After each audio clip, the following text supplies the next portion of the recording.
What's up, Lions faithful? While everyone's been glued to the playoff scenarios and refreshing standings every 5 minutes, something's been brewing behind the scenes that you need to hear about right now.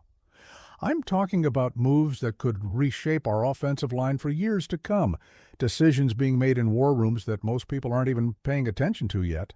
Welcome to Lions News Fan Report, your home for the freshest updates, insider rumors, and everything you need to know about our beloved Detroit Lions. Stay with me, because what I'm about to break down could be the most important conversation we have about our future this entire offseason. Look, I get it. Right now, emotions are running high. The playoff picture is complicated, and every Lions fan is living and dying with each game. But here's the thing about successful organizations. They're always thinking 2 steps ahead. While we're focused on this season, Brad Holmes and his staff are already building the blueprint for next year and beyond. And that's exactly what I want to dive into today, because the pieces are starting to come together in a way that should have every Lions fan excited about what's coming. Let me paint you a picture of what's been happening. Our scouting department has been putting in serious work this season, traveling to specific programs, watching specific players, building relationships, and gathering intel that will pay dividends when draft day rolls around. And one school in particular has caught their attention multiple times. I'm talking about boots on the ground, eyes in the stands, clipboards out, taking notes kind of attention. This isn't casual interest, folks. This is targeted evaluation. Now, before I get to the name that's generating buzz internally, let me set the stage for why this matters so much. Our offensive line has been the foundation of everything we do. When Penei Sewell, Frank Ragnow, and the boys up front are dominating, everything else falls into place. Jared Goff has time, our running backs find holes, and our offense becomes unstoppable. But here's the reality. Football is a game of constant evolution and preparation.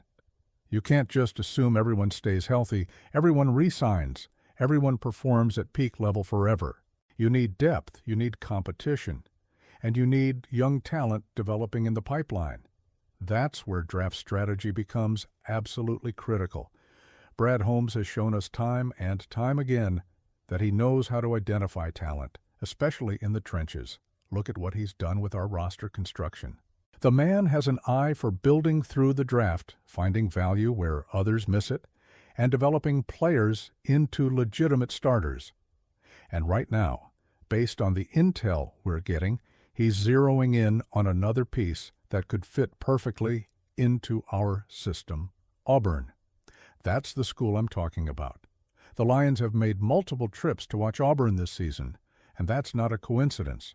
When an NFL team invests that much time and resources into scouting a specific program, they've identified something they like, someone they believe can contribute at the next level, someone who fits what they're trying to build here in Detroit.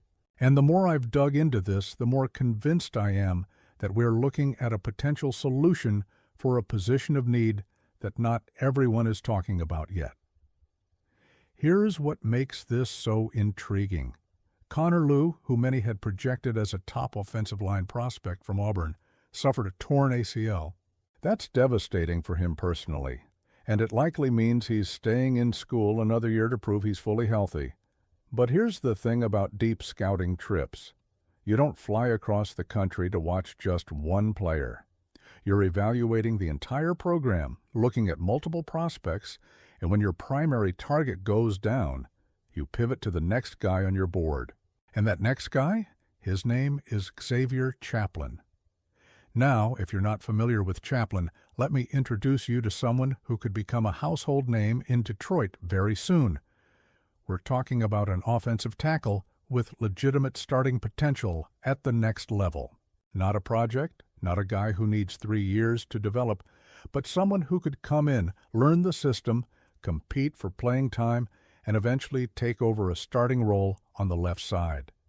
And given where the Lions might be picking in the draft, depending on how these final games shake out, Chaplain could be sitting right there in the middle rounds as an absolute steal. Think about the value proposition here for a second. you're potentially getting a starting caliber left tackle in the 4th or 5th round. A guy who's played significant snaps in the SEC, faced elite competition week in and week out, and developed under a coaching staff that knows how to produce NFL-ready offensive linemen. Auburn has a history of sending quality linemen to the pros, and Chaplain fits that mold perfectly. He's got the size, he's got the athleticism, and most importantly, he's got the tape that shows he can handle business against top-tier pass rushers. Now, I know what some of you are thinking. Why are we talking about offensive tackle when we've got Taylor Decker locked in and Penei Sewell dominating on the right side? Great question, and here's why this makes perfect sense. First, Decker isn't getting any younger, and while he's been fantastic for us, smart teams plan for succession before they need it, not after. Second, remember Giovanni Manu? We drafted him with the hope that he could develop into a tackle, but there's been zero indication that he's materializing into what we hoped he'd be.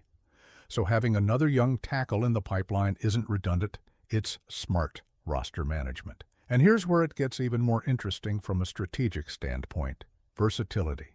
If Chaplain comes in and proves he can play at a high level, you've got options. Maybe Decker moves inside to guard, where his veteran savvy and technique could extend his career. Maybe Chaplain competes for the right tackle spot and pushes everyone to be better. Maybe he becomes your swing tackle, who can play both sides at a starting level.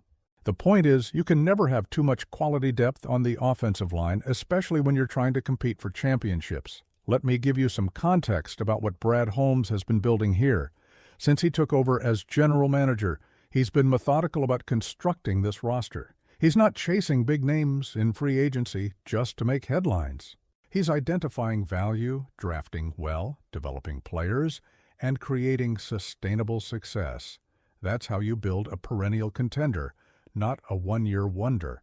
And part of that process is constantly replenishing your talent pipeline, especially in the trenches where games are won and lost. The offensive line is the perfect example of this philosophy in action.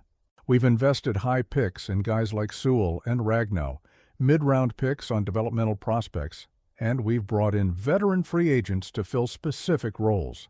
It's a multi-pronged approach that ensures you're never caught off guard when injuries happen or contracts expire, and targeting someone like Xavier Chaplain in the middle rounds fits perfectly into that model.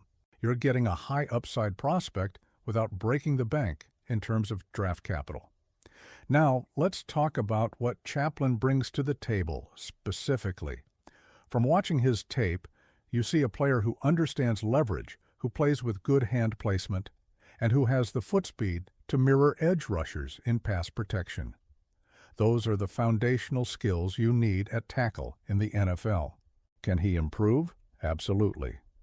Every young player needs development, needs to get stronger, needs to refine technique. But the raw tools are there, and that's what matters when you're evaluating draft prospects. You're not looking for the finished product in round 4, you're looking for the clay that you can mold into something special. And here's what makes me optimistic about this potential fit: our coaching staff. We've got one of the best offensive line coaches in the business, and our development program has proven it can take raw talent and turn it into productive NFL players. If Chaplain lands in Detroit, he's walking into an ideal situation. He'd be learning from Pro Bowl caliber veterans, working with elite coaching, and not being thrown into the fire immediately. He could sit, learn, develop, and emerge as a starter when the time is right. That's the dream scenario for both the player and the organization. The fact that our scouts have been to Auburn multiple times this season tells me they're doing their homework. They're not just watching game film, they're talking to coaches, evaluating character, understanding work ethic, and making sure this is someone who fits our culture. That's what separates good drafting from great drafting. It's not just about talent, it's about finding the right people who will thrive in your specific environment. And if Brad Holmes is this interested in Chaplain, that tells me they believe he checks all those boxes. So here's what I'm watching for as we move toward the draft. Where do the Lions end up picking? How does the board fall? Are there other teams targeting Chaplain, or could he slide into the middle rounds where Detroit can pounce? These are the questions that will determine whether this becomes reality or just an interesting prospect that got away. But based on everything I'm hearing, everything I'm seeing, in terms of scouting activity, I think there's a legitimate chance Xavier Chaplain becomes a Detroit Lion. And if that happens, we could be looking back in 2 or 3 years, talking about another Brad Holmes draft steal. The bottom line is this.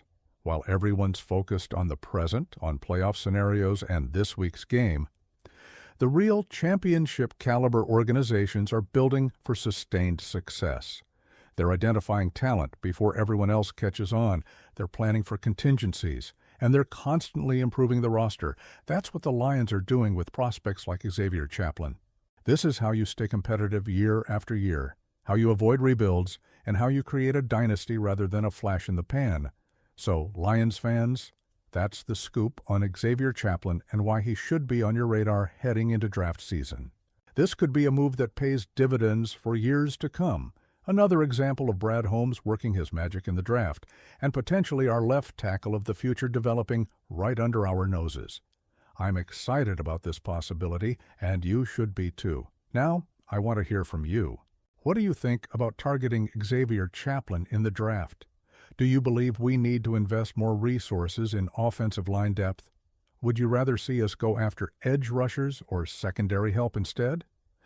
Drop your thoughts in the comments below because I read every single one, and your insights make this community what it is.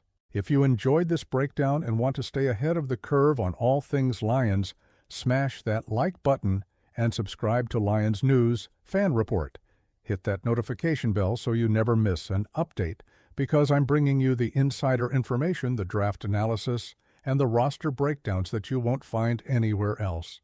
Share this with your fellow Lions fans. Let's grow this family, and let's keep building toward that championship we've all been waiting for. I'll see you in the comments, and I'll catch you in the next video. One Pride, baby.